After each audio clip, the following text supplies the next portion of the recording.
On behalf of the American Heart Association, I would like to welcome you to today's webinar, Debunking Common Misconceptions about CIED Infection and Treatment. My name is Bianca Presley, and I am a program consultant for the American Heart Association. Today's webinar is supported by Philips Image Guided Therapy. I'd like to thank you by going over a few items so you know how to participate in today's event. The link for the live captions can be found in the questions pane for your convenience. If you would like a copy of today's presentation, you can download a PDF from the handout section of your attendee control panel. If you experience technical difficulties, most user issues can be resolved by refreshing your browser. If that does not work, please review the system requirements or contact the GoToWebinar customer service team using the system requirements link found in your confirmation and reminder emails. At the conclusion of today's presentation, you will receive a link to access today's recording, a completion certificate, and an invitation to complete our feedback survey. We welcome you to submit text questions for our presenters at any time in the questions pane of our control panel. We will collect your questions and address them during the Q&A session at the end of today's presentation. It is my pleasure to introduce our speakers for today, Dr. Elaine Wan and Dr. Ellie Coromillas.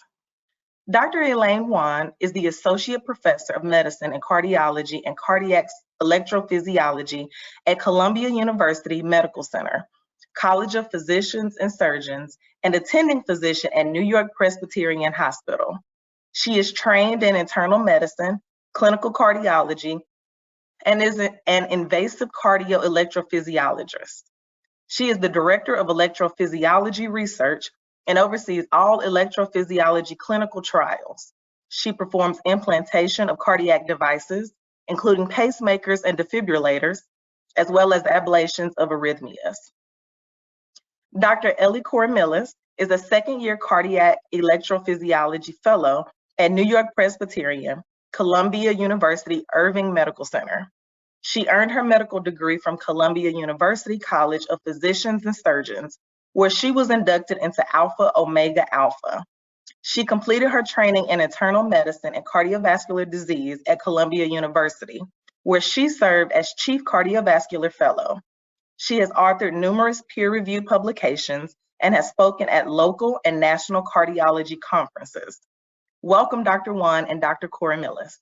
Dr. Wan, the floor is yours. Great. Thank you so much. I want to take this time to really thank you, the AHA staff, and also Philips for sponsoring this. And I'm really excited to be joined by Dr. Ellie Coromillas, who will be a faculty at Columbia next year along with me. Thank you also to you, our viewers, for joining us today and spending your afternoon with us. I hope you'll find that this discussion is informative and educational for you. So we'll start the slides now.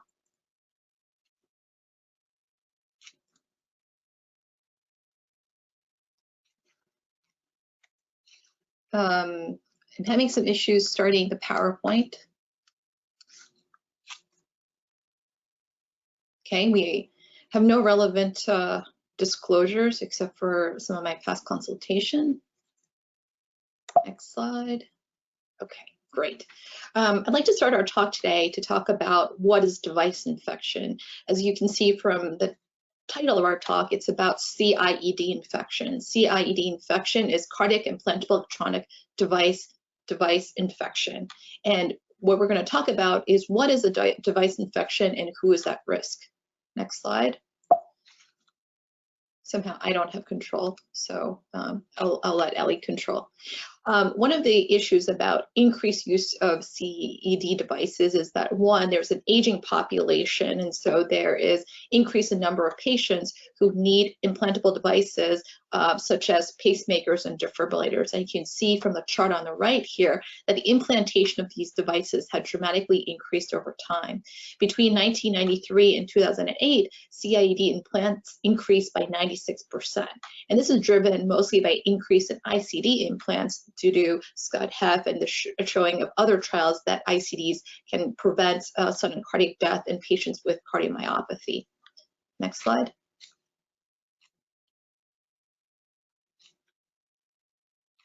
Here we wanted to show what could possibly happen in a CIED infection. And we wanted to show what is involved in a pacemaker or defibrillator transvenous implantation. If you look at the figure on the left here, it's the generator of a pacemaker or defibrillator, and it is attached to a transvenous wire. So usually the whole entire generator is put underneath the subcutaneous tissue.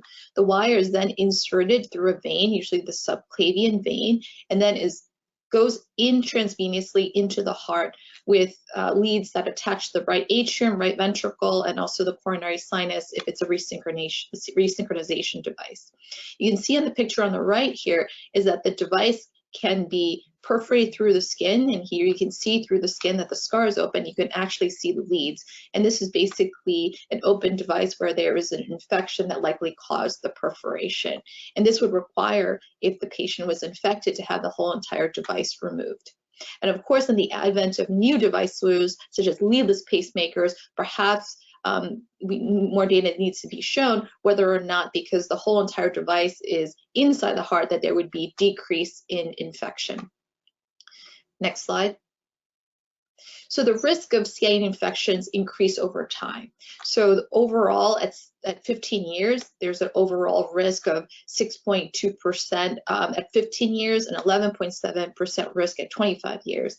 You can see that the red and green lines here in the graph on the left, that this is the overall addition of the pocket infection or bloodstream infection. But what is clear here is that as the number of years the device is inside the patient, there is a cumulative increase in risk because of exposure, systemic infection, or whether or not the device becomes, the pod becomes more thinned out and there's a risk of perforation. Next slide.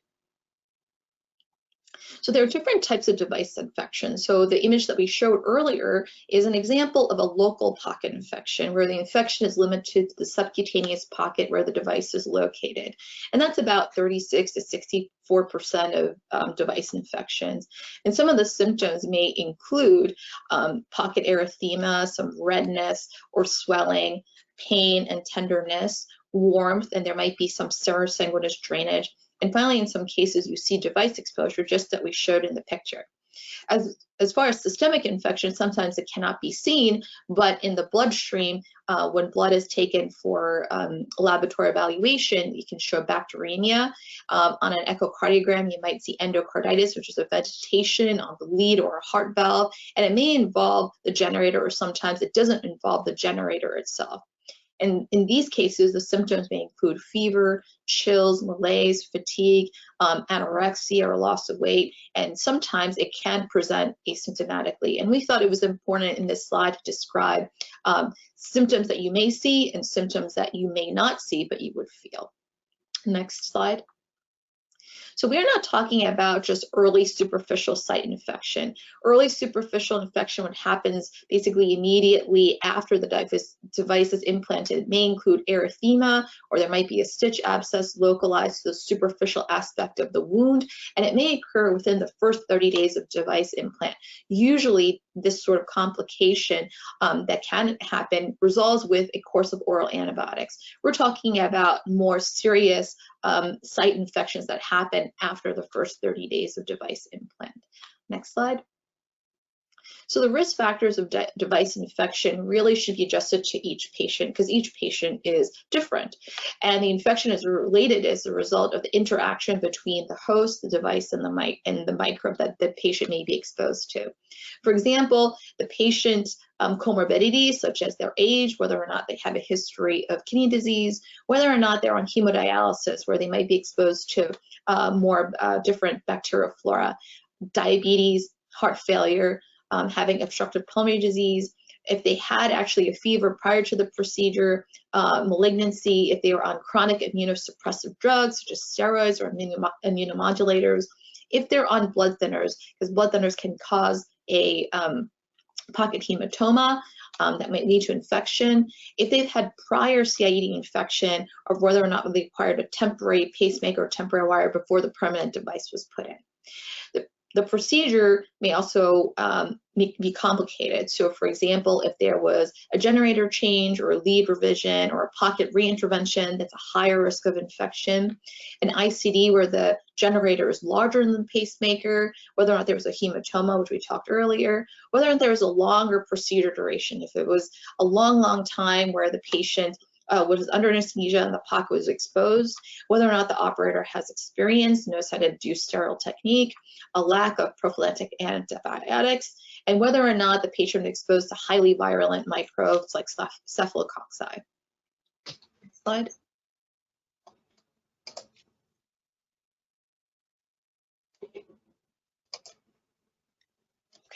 So this correlates with increasing prevalence of comorbid conditions among patients receiving these devices, which we talked about. So you can see on the slide, on the figure on the left here, the rate of infection increases over time. And that's probably because we have now, with more advanced techniques, been able to put these devices in higher risk patients. So patients with renal failure, heart failure, diabetes, and respiratory failure. But the point of today's talk is that we can definitely work together to make sure that we identify patients at risk, early identification of device infection, and treat them early. And I think that this is the whole entire point of today's talk, to try to improve outcomes. Next slide. So the factors that result in increasing incidence of infection is one, we talked about increasing utilization of defibrillator and resynchronization devices, the increasing aging population, and the complexity of patients receiving devices. So patients with a cardiomyopathy, heart failure, on dialysis, on immunosuppressives, and also the increased life expectancy. So that results in an increased number of generator replacements or device upgrades. So for example, if each pacemaker is thought to have a battery life of 10 to 15 years, and the patient received the device early in their 60s and their life expectancy is like 80, they might undergo at least two device replacements, or even 3, depending if they use their device a lot. Next slide. So the mortality of CIED infection can be high, and it can be decreased with appropriate treatment and early appropriate treatment. So inpatient in-hospital mortality is 3 to 11%, and the 1-year mortality can be as high as 8 to 55%, 55%, which is obviously very high if there is not appropriate early treatment. Next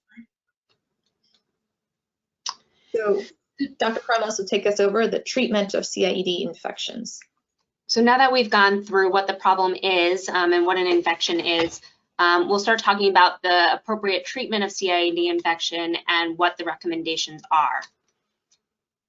This figure is from the AHA recommendations on CIED infection, which was published in 2010, but is pretty representative of the recommendations of all of the cardiology and societies in the United States and Europe, which pretty uniformly recommend that in addition to antibiotics, CIED should be removed when there's evidence of definitive CIED infection. So class 1A indication for extraction if there's valvular or lead endocarditis and sepsis. And so 1B indication for extraction for a pocket infection. For patients that have valvular endocarditis and a device, whether or not the leads are definitively involved with the vegetation. And for patients with a device who have occult staphylococcal bacteremia, again, whether or not there's direct evidence of lead or pocket infection. And so how are we doing with these recommendations? Are patients with CIED infection receiving guideline-directed care? The optimal management of CIED infection includes prompt referral to a center experienced in CIED extraction procedures and access to cardiothoracic surgery backup. And this can be difficult to achieve within a short period of time, but we know that patients are better off when there's a full system removal within 7 days of diagnosis, which is a tall order. Unfortunately, we know that there are low rates of guideline-directed care currently. Even when infection is identified, patients may not receive optimal care.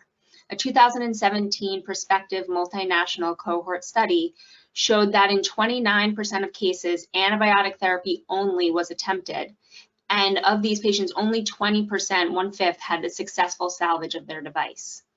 And another analysis of Medicare beneficiaries who had CIED infection revealed that only 64% underwent system extraction, despite this being the clear recommendation of proper treatment. So why is this? There are several barriers to care, some of which are patient-related and others are clinician and system-related barriers. One of the first issues is that there are often delays in referral. This may be due to delays in the identification of CIED infection itself, as both patients and clinicians may have difficulty properly identifying a device infection. There's also misinformation regarding the proper treatment of CIED infection, and in particular, the risks of extraction. And there may be delays in specialist consultation and transfer to an experienced extraction center. First, I'd like to talk a little bit about patient-related barriers. A lot of this data comes from a survey of patients with implantable devices that was performed by the Arrhythmia Alliance. And this slide shows that most patients in the study felt uninformed about device infection. Only 35% of patients who responded to this survey reported that they had had their doctor discuss the risk of CIED infection with them.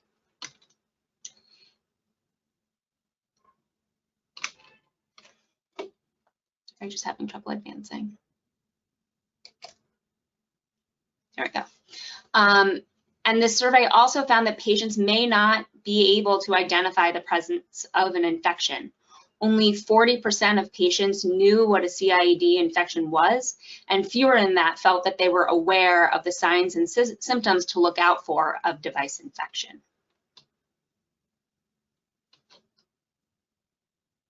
In addition, there are clinician-related barriers to identifying CIED infection. The patient's initial contact with the healthcare system may not be an electrophysiologist or even a cardiologist, and that means that primary care, emergency department, and hospital-based clinicians must be able to identify a CIED infection or suspect that an infection may be involving a CIED device in order to facilitate the proper consultation and referral. As Dr. Awan alluded to earlier, there may be trouble identifying infection because there's a very varying way in which CIED infection presents. While some presentations are more obvious with erythema, purulent drainage, or even dehiscence of the wound, other presentations are much more subtle. Many providers and patients may be unaware that any exposed device represents infection of the entire system, even in the absence of overt signs or symptoms of infection. So these two devices, which don't overtly look infected, but this erosion of the hardware through the skin is effectively exposing the entire device into the bloodstream to external flora and bacteria, and these devices should be extracted. Even more so, there may be no overt signs of pocket or lead infection, period. So patients who have a device and then have valvular endocarditis or just a staphylococcal bacteremia of unclear source, when there's a device in place, that's an indication for a full system removal, whether or not there's overt involvement of the system.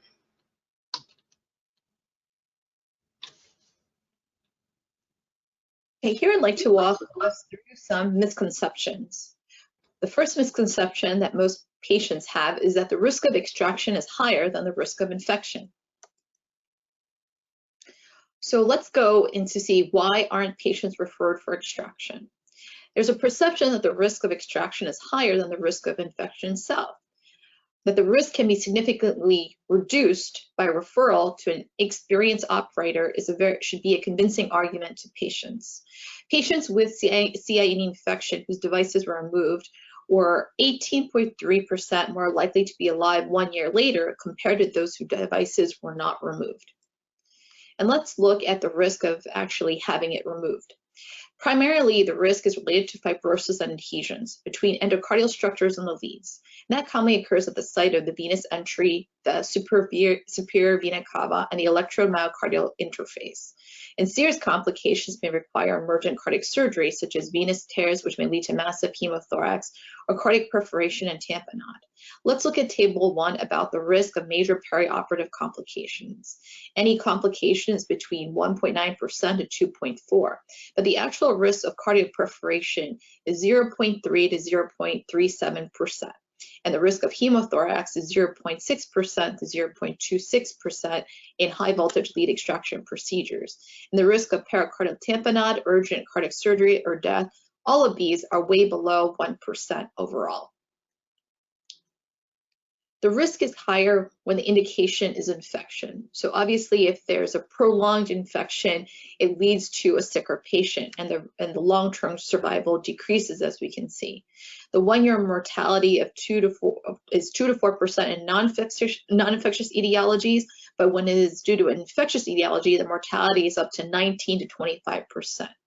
So obviously, when the risk of CIED extraction is due to infection, then there is a higher risk of mortality, not just because of the procedure itself, but just because infection itself makes the patient much sicker. The risks have decreased with growing experience and development of newer technologies to prevent these complications. The risk is lowest at experienced high volume centers, which is defined as a physician who extracts a minimum of 30 leads annually to maintain competency. So the risk of major complications overall is 1 to 2%, but the risk of procedure-related mortality is fairly low at 0.3 to 0.5%.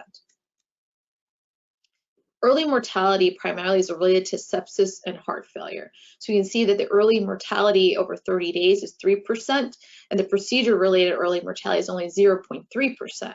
But the causes of mortality, early mortality, is mostly due to heart failure, infection, which we see here in red and blue. The most common cause of death was septic shock followed by heart failure, and 33% of deaths occurred after the index hospitalization.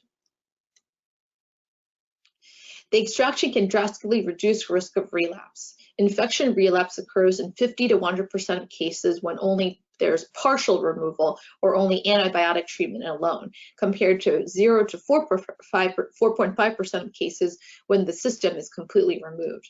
So overall, what you should take home from this slide is complete removal of a device is superior to treatment of antibiotic alone or incomplete removal. And you can see from all the following studies that overall, that antibiotic alone fares worse than if it was a complete removal of a system. Extraction significantly decreases mortality related to CIED infection. The one-year mortality decreases significantly when patients undergo a full extraction. Antibiotics are more effective in eradicating the infection once the device is fully removed. Review of Medicare outcomes show that the one-year mortality is 70% for patients who underwent extraction and replacement of devices, and 55% of patients who were treated antibiotics alone. You may look at this and say, oh, 17% is still high, but once again, it depends on the etiology of why the device was infected. If it was due to infection, if the treatment of antibiotic is also required in order for them to be better outcomes. Next slide. So here we are with our first audience response question. What are some of the reasons for delays in referrals? Option number 1 is identification of the patient. 2, misinformation regarding proper treatment. 3, delay in specialist consultation and transfer. 4, delay, none of the above. And 5, all of the above. And we are waiting for you to enter your answers.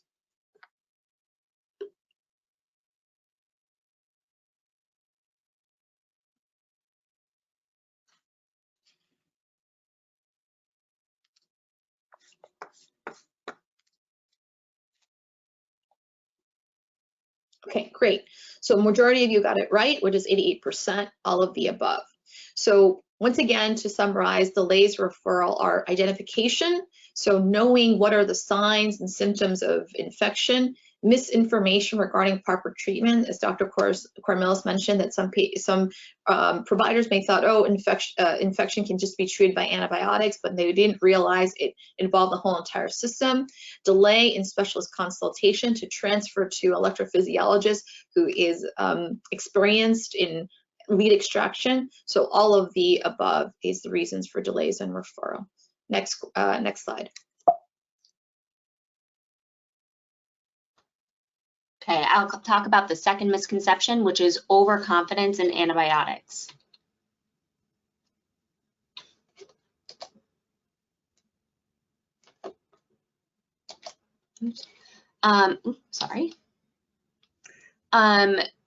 It's well understood that treatment of a CIED infection must include antibiotic therapy.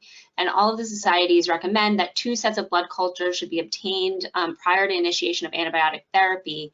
And patients require a complete course of antibiotics with the selection of antibiotic tailored to the culture results. And although there's no definitive data regarding the optimal treatment time, in general, several weeks of antibiotics following the extraction of the device is recommended, with a longer course of antibiotics recommended in patients who have infection that's complicated by endocarditis. However, in addition, it's clear that in addition to antibiotic therapy, complete system extraction is the standard of care in any patient who presents with an infected cardiac device. And we also know that delays in treatment increase mortality. This was a paper that stratified outcomes in patients who underwent extraction for CIED infection, and by stratifying by time to extraction, they found that early extraction, which was defined as within 7 days, was associated with significantly improved survival as compared to patients who were extracted, but extracted at least 1 week following the identification of the infection itself. And this was true for patients with bacteremia as well as for patients with a pocket infection. And I wanted to touch upon a paper that was recently published in JACC that I think has caused a lot of discussion about whether or not some patients can be treated with antibiotic therapy alone. This paper randomized patients to treatment with continuous antibiotics that were delivered directly to the pocket, a procedure that they called CIED. And these were patients with pocket infection. They underwent pocket revision and debridement with a catheter placed into the pocket, and continuous antibiotics were given through that, which was thought to allow a higher and more continuous dose of antibiotic delivered to the site of infection itself. And the outcomes that they reported were that 85% of patients treated with CIED were free of infection at the end of follow-up, with a lower upfront risk of complication due to the avoidance of device extraction. And patients who received CIED had a similar all-cause mortality at 1 year as compared to patients undergoing extraction. And so what does it say about how we should be treating patients? Are patients able to avoid extraction? And I would say that this approach is pretty limited. They excluded, these were all patients with pocket infection only. There were no patients that had any systemic symptoms, no bacteremia, and they excluded any patient that had a staphylococcal pocket infection. And they had a 15% treatment failure, which led to delayed extraction. And we know that the data shows that the longer you delay extraction in patients with an infected CIED, the worse the outcomes are. And in fact, 3 patients died shortly after receiving CIED treatment in this study. So our second poll question, what are some reasons why antibiotic therapy alone should not be used? Extraction significantly decreases mortality related to CIED infection. Extraction drastically reduces the risk of relapse of CIED infection, and complete system extraction is the standard of care, or D, all of the above.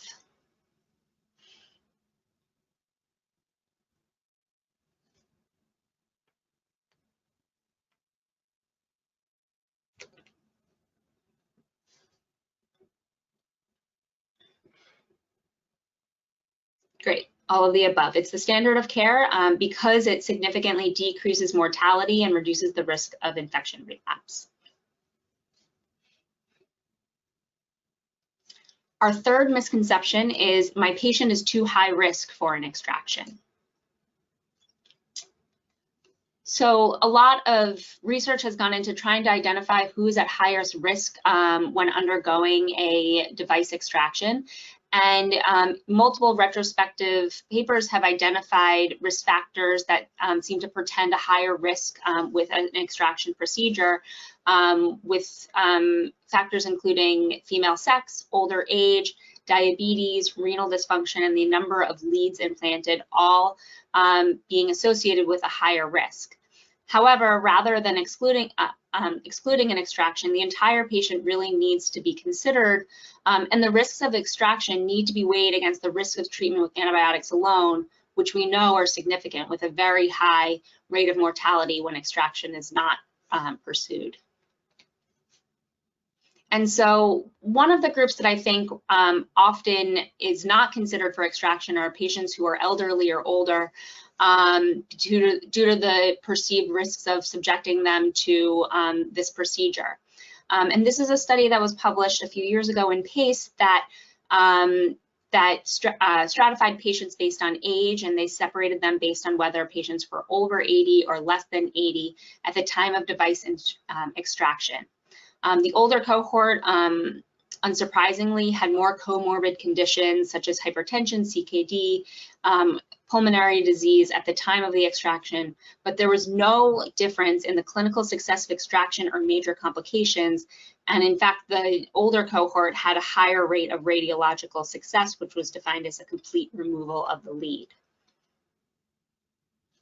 And this is just a table from that paper that shows that there was no significant difference in major complications, in procedure-related death, or in hospital mortality before discharge in patients that were above 80 and patients that were less than 80 years old undergoing CIED extraction. So true or false, extraction should be avoided in elderly patients due to higher risk of poor outcomes.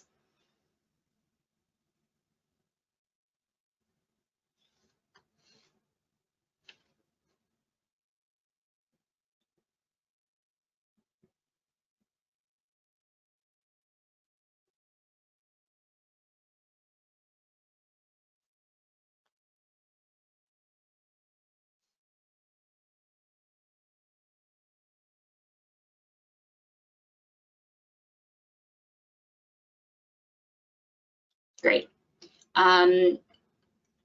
Elderly patients, their age in itself should not preclude extraction.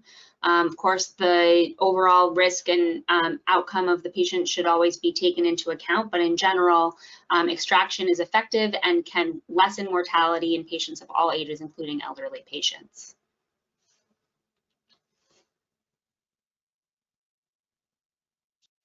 Okay, we're going to need to move to the latter part of the talk is how can we actually improve altogether? And I think the main things we wanted to stress is 1, patient education, 2, hospital system coordination, and 3, infection risk reduction.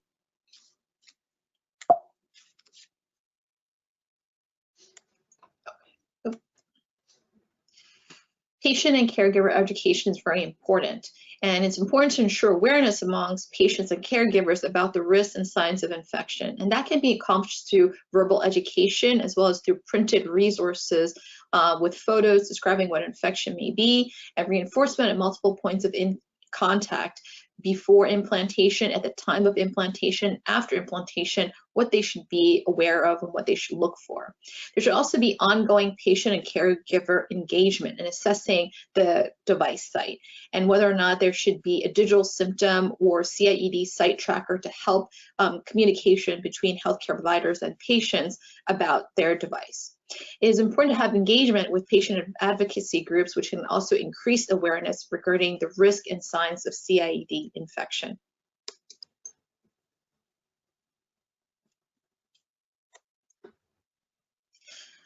There should be also a multidisciplinary coordination. There should be clinician education and emphasis on care coordination within care centers. Communication between different specialties, such as the emergency room and cardiologists and teams, is necessary to ensure prompt identification and referral. And also it's important that if you are a site that doesn't do extractions, to have a coordination with sites that are experts at device extraction. The creation of electronic medical record alerts may also help facilities rapidly identify patients who have signs of CIED infection, or maybe even if they don't have signs of infection, and to facilitate prompt treatment and referral. Given that there is clear data that outcomes are improved and extractions are performed by experienced operators, there should be a creation of CIED infection centers to help facilitate and coordinate care. They can give advice as the patient is being transported about antibiotics and access, and we can also develop infrastructure for expedited transfer to an experienced center with reserved OR time and identification of specialists to allow prompt treatment. In conclusion, there should be increased procedural and patient complexity. The incidence of CIED infection is rising and is associated with significant morbidity and mortality.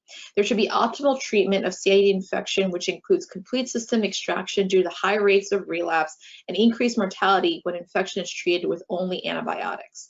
There's a large number of patients who do not receive guideline-directed care, probably in part due to difficulty identifying the CIED infection and also the perceived risk of extraction. The patient and healthcare system-centered approaches are needed to improve access to care and patient outcomes. And we think that you can help that today. Thank you for joining us, and hopefully by understanding what you can do to improve CIED infection care in your medical center, we can overall improve the outcomes nationwide. Thank you very much for joining us today. Just to remind you that there is a chat for questions. Dr. Cormillis and I would be happy to discuss any questions that you may have.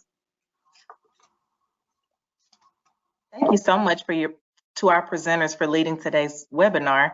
It is now my pleasure to introduce our moderator for our Q&A, Renee Sednu, who's our Senior Program Manager. Thank you, Bianca. And we do have some questions that are coming in today during the webinar. So as a reminder, you can type in those questions anytime, and anything that we don't get to during the live event, we will be sure to answer following the webinar. We also have some excellent questions that came in during registration. So first, thinking about earlier in the presentation, you were both sharing some slides on patient views and kind of that patient feedback survey. And so the question is, regarding patient views of what an infection was, or if it was explained to them prior to the procedure, do you know if this data has been subgrouped by race or ethnicity? And that can go to either of you. I don't believe that this data was stratified based on those sorts of parameters, but in general, the rates of understanding and feeling like they were informed were low regardless. Less than a third in some cases had remembered being informed about the risk of infection, and so it may be higher in certain populations, but in general, it seems across the board to be poorly understood by patients. Thank you. So the next question, what kinds of infections are you seeing most often? By far, I think in general, pocket infections are more common than the systemic infection. Up to 60% of CIED infections are pocket infections. And kind of continuing on the pocket infection, if a patient arrives to a primary care provider office with signs of a pocket infection without systemic signs of infection, should the patient be referred to the ER or prompt outpatient follow-up in the EPS office? Yeah, thank you so much for that question. I must say there were so many times that I've seen patients in the office of ER where they had a bulge at their pocket, and they said, well, someone at this acute care center stuck a needle in to try to figure out what that was. And that sort of pulls at our heartstrings, because we don't want anyone to touch the site until we evaluated it, because we don't know if it's just a hematoma, which may resolve over time and stopping anticoagulation, or whether or not it's actually like a pus-filled pocket. So one, I think, important thing is to, one, contact the implanter who implanted the device and talk to them and show them pictures. And then if obviously the patient has acute signs of drainage from the site, fever, and it's been going on for a couple of days, I would say sending in an emergency room makes the most sense. For what Dr. Cormillis and I presented is acute, immediate care that may be treatment with antibiotics immediately, that would decrease risk of systemic infection. So if anything, I would say go to the emergency room at the same time, take a picture, and thank God for smartphones today, because it's easy to share on EMR or with the person who implanted the device, or a center of specialty on extractions, to show them what they're dealing with.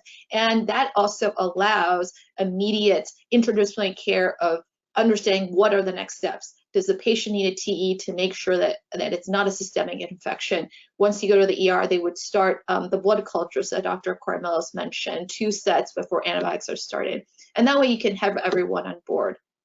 So I think that it depends on what the infection may be, but I think that all of you today are probably good clinicians and have a good sense of acuity of care. When in doubt, the emergency room is the best way to send the patient.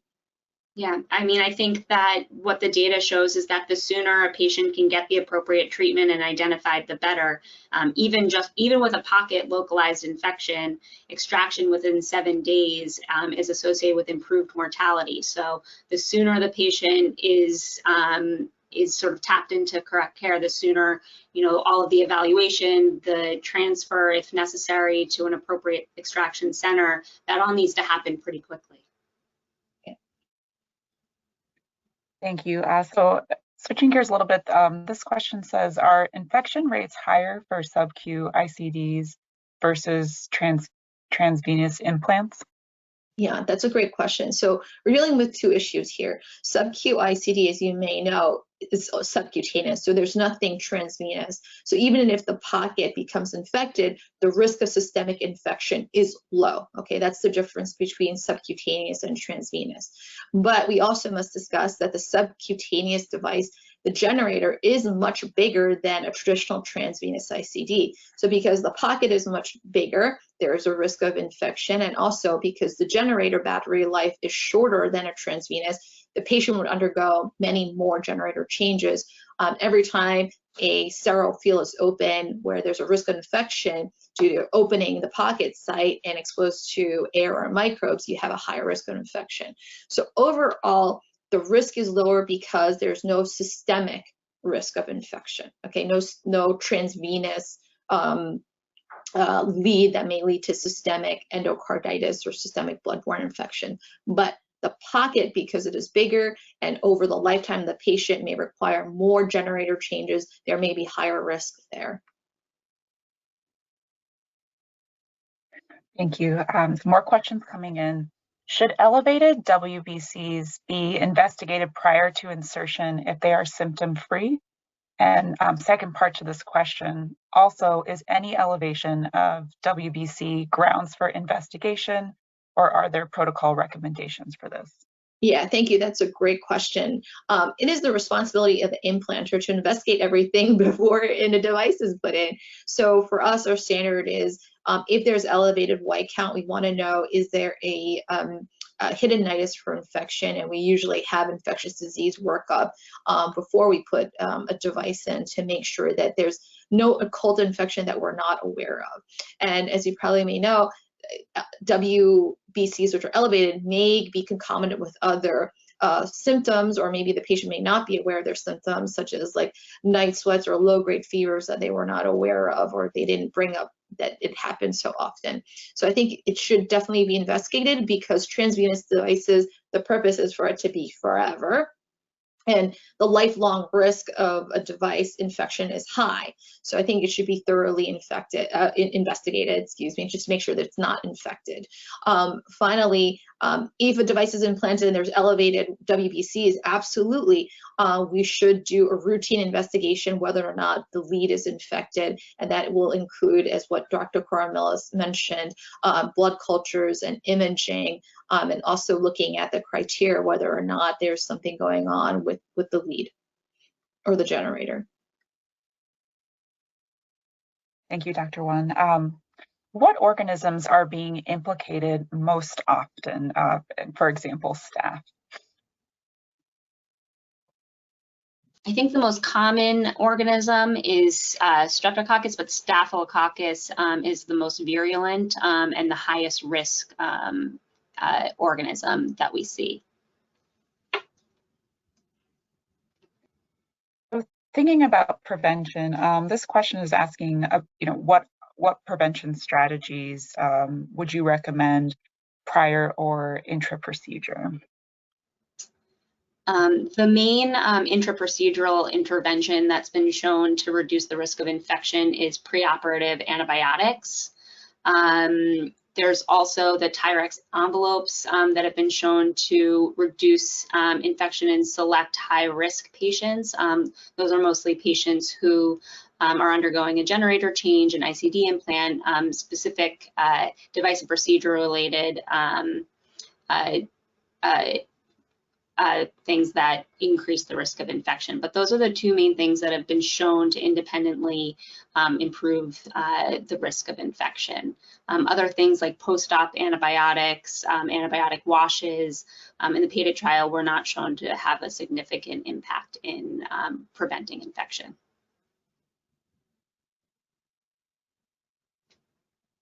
Thank you. So there's a few more that were actually sent in prior to the webinar. So kind of thinking about prevention from the patient perspective, this question says, other than staying healthy, what other actions can patients take to lower their risk of infection?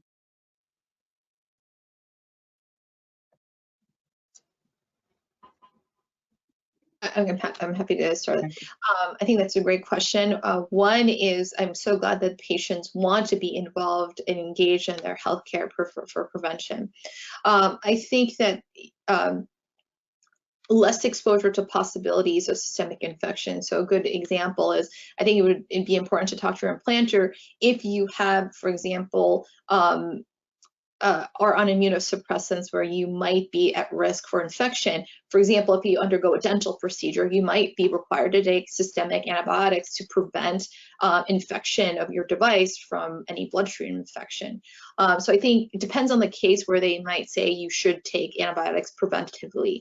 So being engaged in your care is important. If you notice anything wrong with your site, any tenderness or discomfort, it's important to talk to your physician. I've had patients who said, my cat scratched me here and I noticed then afterwards there was a little bump, or I noticed there's something. And early engagement with your provider, I think, is important to catch the possible infection early on, rather wait until it's a full-blown pus draining, pocket. So I think all those things is important. Awareness and early engagement with your provider are key things. Thank you. So going back to the time frame, and I know we talked about the importance of early intervention, but this question asks, what time frame for device removal for infection should be tracked for benchmarking? Is there an established rate to strive for? There's nothing, so the guidelines haven't yet established a specific benchmark. There's no, there's no protocols like we have for STEMI and stroke, which really specify a time course to meet, but we do know that we have data that the earlier from the time of identification to the time of extraction, the better the outcomes. But right now, there's no pre-specified or recommended, time point that providers are looking to hit.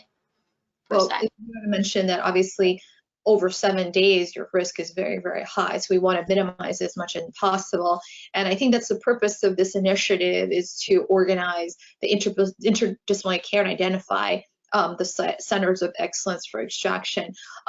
Extraction may be, depending on the complexity of the infection, may require, for example, surgical backup if the bleed has been there for a long time.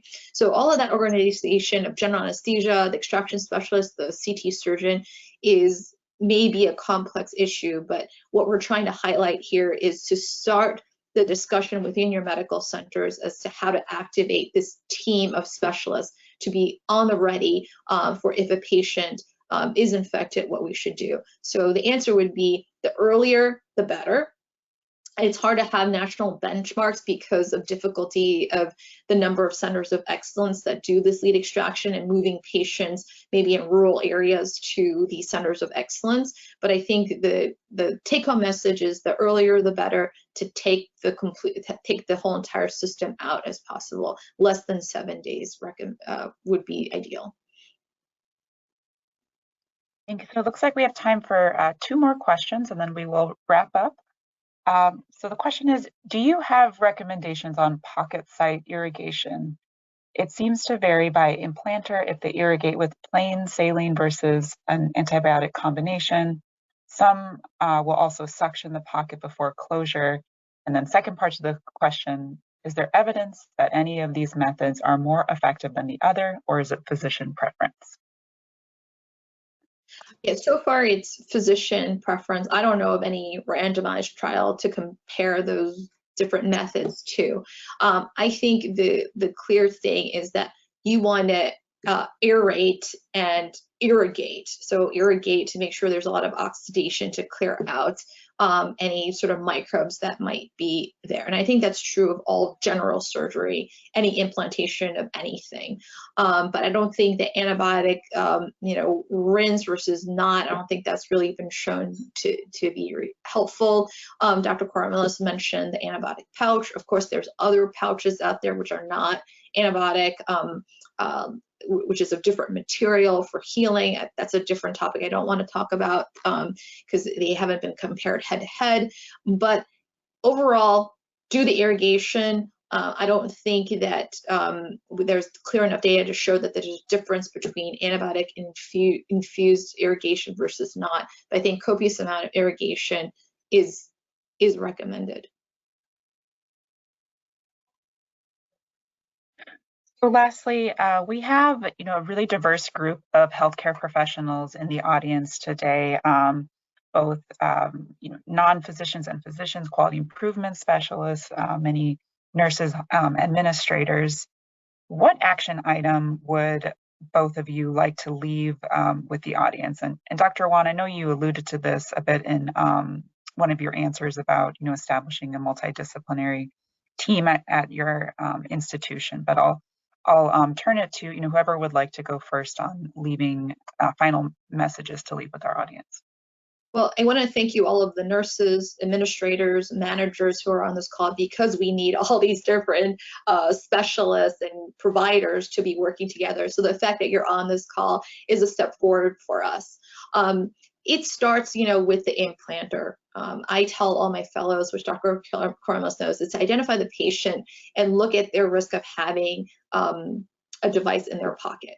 So like an elderly patient who really has no subcutaneous tissue, I would consider putting it subpectoral or putting an area where I think that after sewing, the risk of erosion is low. So I would think, one, working together as a team to look at the patient, their morbidity, their comorbidities, their risk of infection is very important. Now, after the acute implant, let's talk about after, years later, the device is in and there might be complications later. You definitely need to set up a center or a group which knows about identifying the patient, and that may include, like we alluded to, an EMR. For example, there are some sites where have an EMR that is flags are lit up in their EMR system, blood culture positive, they have a device and they have a fever in the house. And immediately someone triages this patient, is there a risk that this patient currently has a CIED infection? So for the people who are in data specialists, that's one thing you can do. Two, the nurses on the line, if the patient you triage that comes into the emergency room or on the floor, do they have a device? Look at the site. That's what I also tell my fellows when they interrogate all the time. Look at the site, because there's sometimes you're interrogating, you don't realize, wow, the device is actually sticking outside the skin. So there's something, they might have called us for a routine interrogation, but there's a much bigger problem there. So I think awareness that the patient has a pacemaker, let me look at the site.